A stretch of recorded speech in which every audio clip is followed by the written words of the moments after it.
Alright, good morning mga parts. So, meron na akong bigay sa inyong tips. Yeah, important dito. So, yan. Tungkol to sa... Nandyan? Tungkol to sa two-way alarm. Para hindi kayo magkakamali, ano. So, yan. Lalo na sa mga China Motors. So, dati may kinabitan ako, doon ako nagka-error. Kaya i-share ko sa inyo para hindi kayo magkakamali. Check it out. So, right. Ayan na. Gagawa tayo ng diagram para tungkol to sa alarm. Two-way alarm or mga alarm na with the starter, So, right. So, gawa tayo. Right. So, unahin natin yung module,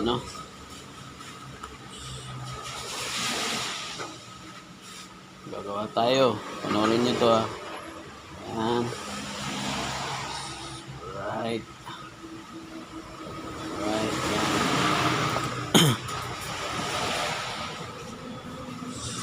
Right. Ayan. So, lagay natin two-way alarm or alarm. So, alarm. Ayan. Two-way alarm or alarm. So, right. Gagawa tayo ng diagram para sakali kayong maglalagay, hindi kayo magkakamali.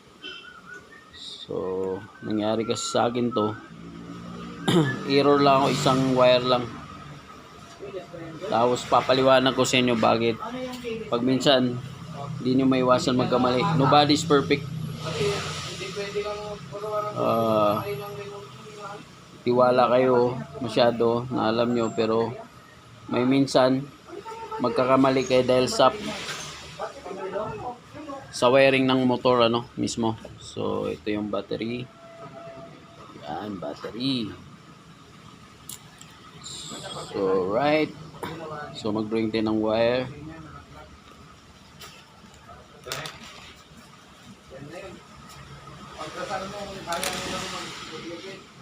Yan, battery. So, okay.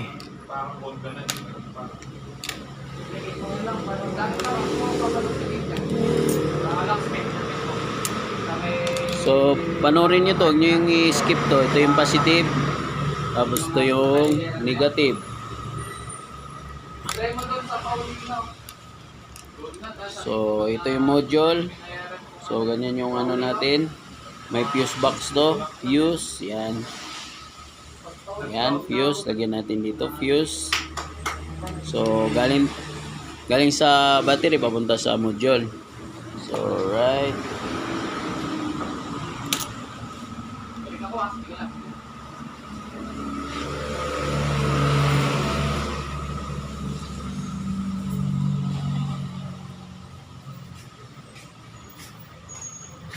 So, kulay black.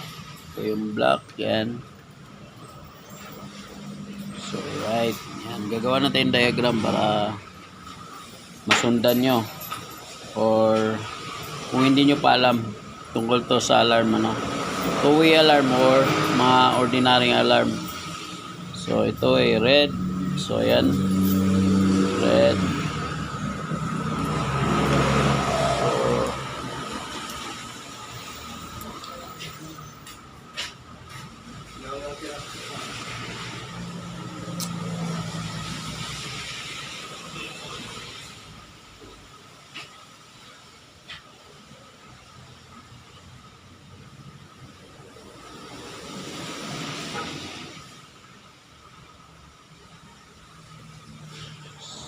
Right. So, ito yung dalawang yellow. So, papuntang placer to placer light. Laser light. Sa alarm to yung may starter. Yan, light. So, ngayon,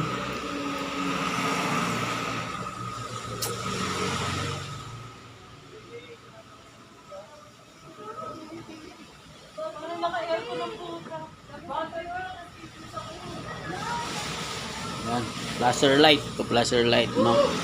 Sa ilaw to, sa ilaw, yung positive ng ilaw, lagay nyo doon. Yan. So, ang kulay naman doon sa mga Honda, kung Honda siya,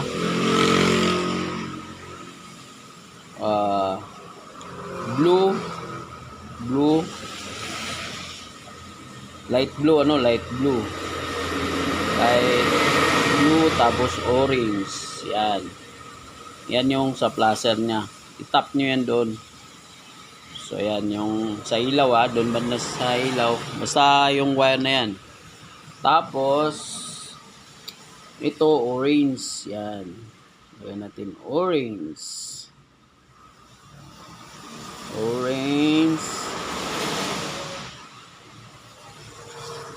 sa susian. Gawa tayo ng susian dito.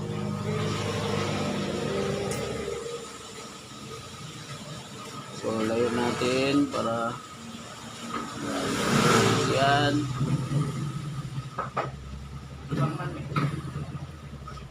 Yan. Susian, So ilagay nyo sa accessory or secondary positive.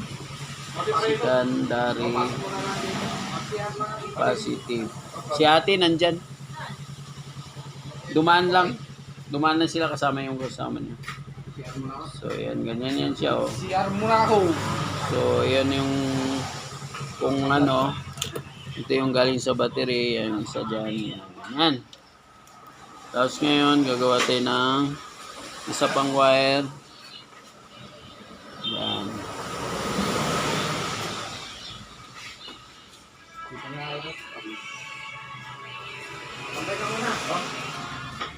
Bibil pa dyan. Bibil dyan. So yan, panoorin nyo yung ganyan, ibig sabihin siya, yung jump. So ngayon itong blue, ito yung sa starter. Sulatan natin sa starter.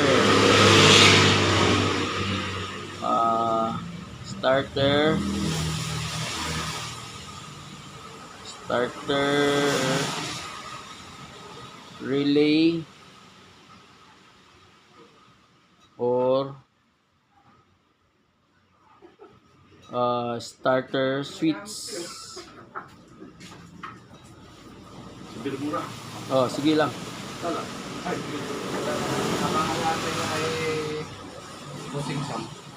Yan. So positive ang output nitong output is output positive.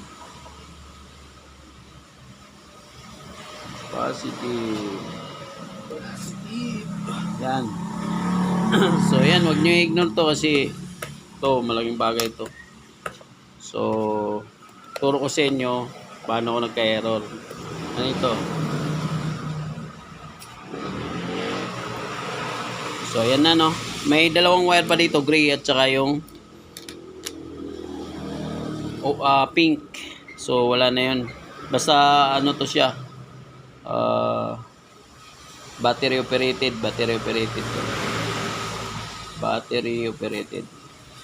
para sa battery operated to.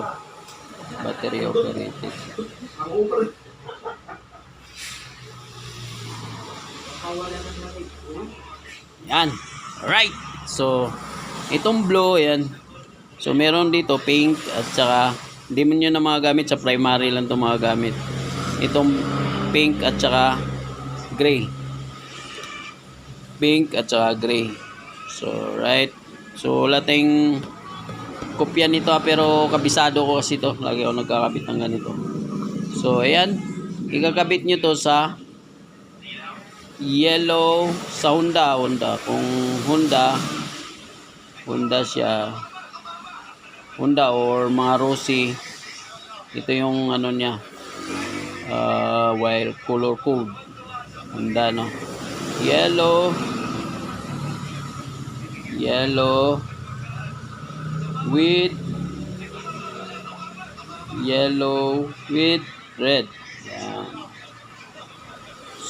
So, right. Yan.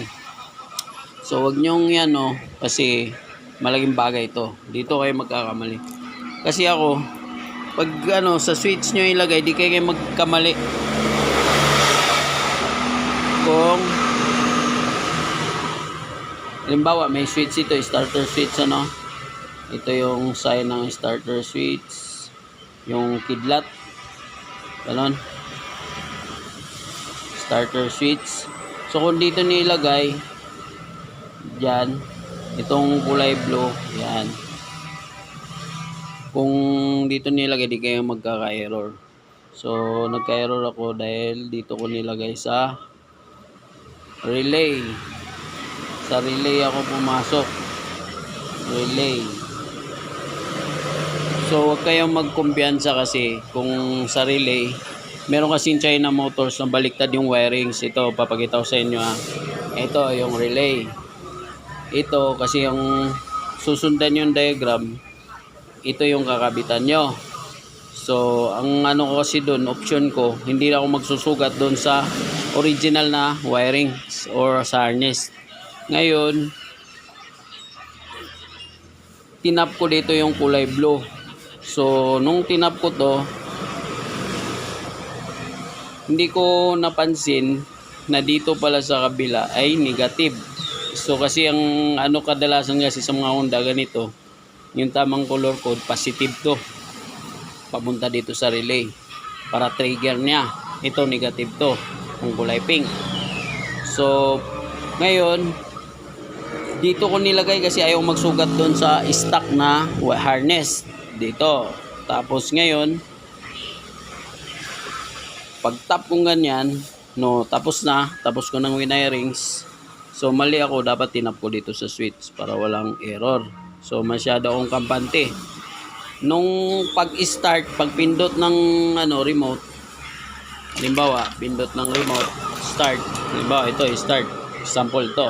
Pag-start ganun, kasi ang ano nito, output, positive. So, pumasok dito ngayon. Ngayon, ito, negative pala to. Nasira yung module. Ito, nasira to. Nasira. May nasira sa loob. So, ngayon, siyempre, nasira yon. So, gumastos ako, pinagawa ko, pinalitan na may extra ano, mga parts na sa extra na module. Pero walang nangyari. Ang nangyari doon, pinalitan ko. So, binayaran ko sa may-ari ng motor. So, all goods, nilipat ko lang to. So, dito na ako nagkabit sa mismong harness para walang error. Yun, okay na siya. So, yun ang bantayan nyo pag kayo naglagay. Huwag kayong maglagay dito sa mismong relay. Dahil, dito sa trigger ng relay. Dahil hindi nyo alam, kasi sa mga China Motors, pag minsan, hindi sila tama naglalagay sa color code. Pag minsan, baliktad. Halimbawa, ito tama to dito sa relay. Pero doon sa mismong harness, baliktad. So, ganon, magkaka-error kayo doon. Kaya kung kayo maglagay dito sa switch, yun, sa switch, para di kayo magkakamali. Ang output nito, positive nito sa switch, ay itong yellow with red. Sa mga Honda or mga Rossi, ganon, yan yung color code niya. Mga China Motors, ano. So, ang kinabitan ko pala nun ay sige. So, ito yung pares ng yellow with red ay black. So, yan. Kabisado ko na tong ano na to, yung mga starter na ganito. Dahil lagi ako nagkakabit ng ganito. Nung minsan na ako nagkamali. Yan. So, yung black na to, positive to. Pag pinindot mo to, lalabas din positive. Positive din yan, output niyan. Positive, yan. Eh di kayo magkakamali. Pag kayo naggawa, huwag kayong maglagay dito kasi sa microbike ako lagay. Yung 110 nila microbike. So napaka hindi nila inayos yung pagkabit ng, tiningnan ko rin doon sa isang microbike, ganun din paglagay. Saksak tapos baliktad yung nila color code. So kayo maglagay dito sa mari doon sa mismong harness ng motor.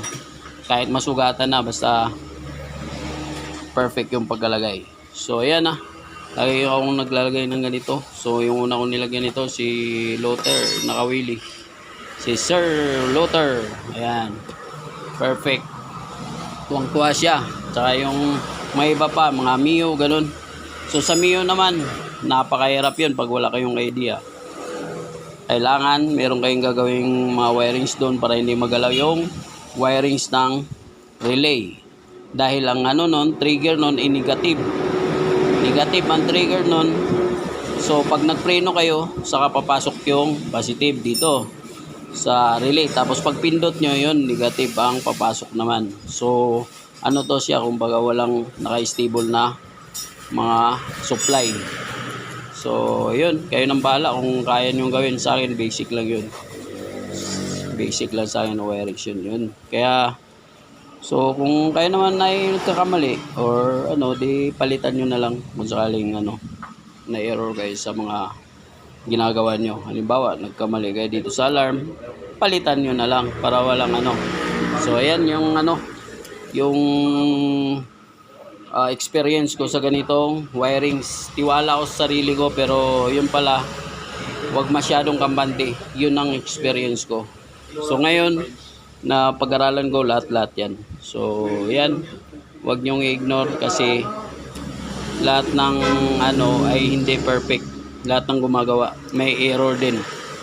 So yan lang yung bigay ko yung tips sa inyo. So alright, bigyan ko kayo ng sample. May bibili. Alright, dito pakita ko sa inyo So kung talagang mahilig kayo sa ganito, kahit ganito kaya nyong gawin. Sige.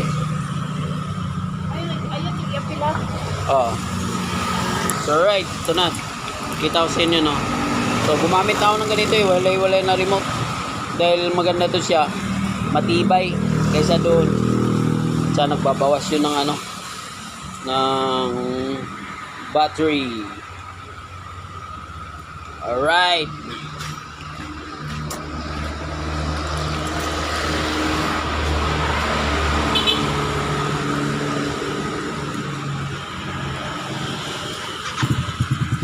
So okay, umandar na siya.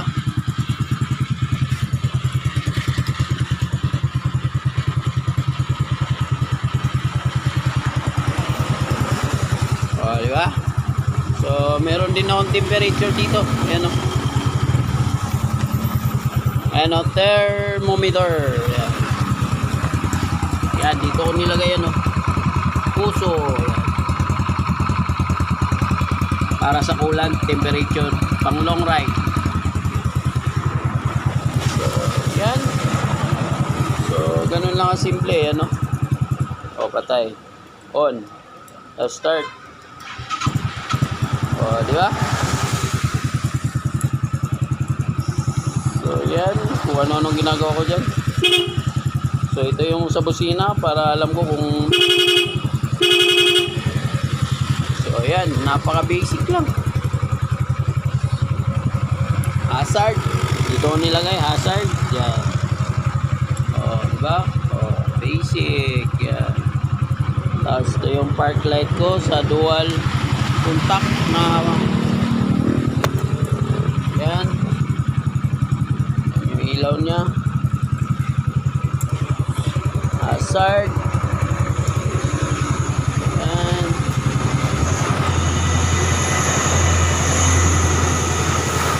Flashlight. Flashlight. Yan. Meron sa ilalim. Light pang biyahe talaga to. Tapos ito yung hazard ko dito ko nilagay. So touch sensor yung busina natin, hawakan mo lang. Yan. Mag-iiba na siya. Hawakan mo lang, no? Dito, hawakan mo lang yun dun. Hawakan mo lang dito. Oh, di ba? So, pag pinatay mo naman to, babalik siya sa stock. Ayan na. Yan. Yan, malakas na yan. So, halimbawa, babalik na din sa stock, patayin mo lang. Oh. Pag i-on mo ulit, so, stock na yung busina niyan. Oh, yun ang kagandaan din sa touch sensor. Alright, all goods. So, yun lang. I-share ko na. Dalawa. So, meron din ako nilagay na ilaw. Remote lang. Sobra na kasing dami yung switch. So, ito. Meron akong ilaw sa ilalim. Yan. May ilaw siya. Pinipindot ko lang to. Ayan, patay. On. Yan. Oh. Diba? Challenge lang to sa inyo. Talagang marunong ko sa wirings. Ito. Papa-challenge ko sa inyo to. Oh, ito. Oh, meron din yan, oh. Oh, oh yan. Kumpleto yan.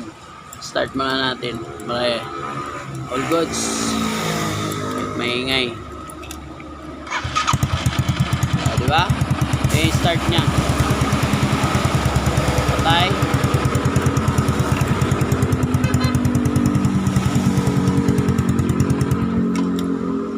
So, on. Yun natin. On natin. Tapos, start. O, diba? Napaka-basic. So, yan. Sa ilalim. Ilaw sa ilalim. Yun. Meron. Ilaw sa ilalim. Patay. Ito. Patayin natin. So, right. On. Patay. O, diba? So, meron din ako nilagay dito na switch para single. So, ito kasi sa preno to. So, ayan. Sa single na busina lang to. Yan. Pag pinindot ko yan, isa lang ang gagana. So, isa lang. Pag in-on ko, dalawa sila. High and low ang tawag doon. So, nag-i-echo siya.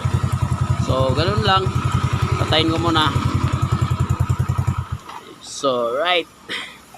So, ang mga Mio, mahirap siya i-wirings. Lalo na pag may switch sa preno, no? Kailangan yung yan yun natin. Kailangan nyo pa kasi i-preno bago mag-start. So, ito hindi ko na ginalaw yung wirings dito. Yan na. So, nagpalit ako ng switch dito. Kasi karamihan kasi lagi na ano to, nahihiram. Kaya dito ko nilipat, ayan o. So, i-preno nyo muna, ayan o. Preno natin dito. So, i-preno ko muna dito, ito. Ayan o. O, i-preno mo muna. Papasok mo na yung positive doon sa relay bago yung negative. Negative kasi yung ano nito. So, yun lang. So, maraming salamat. So, wag nyo i-ignore yan kasi dahil doon nga, nasabi ko sa inyo, nagka-experience ako ng ganun. Pero walang ano, issue sa akin yun dahil binayaran ko yung mismong module.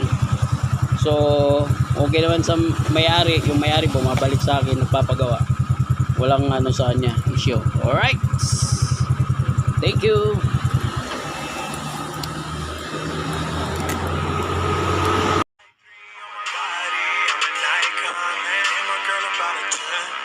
I should fuck her in the best.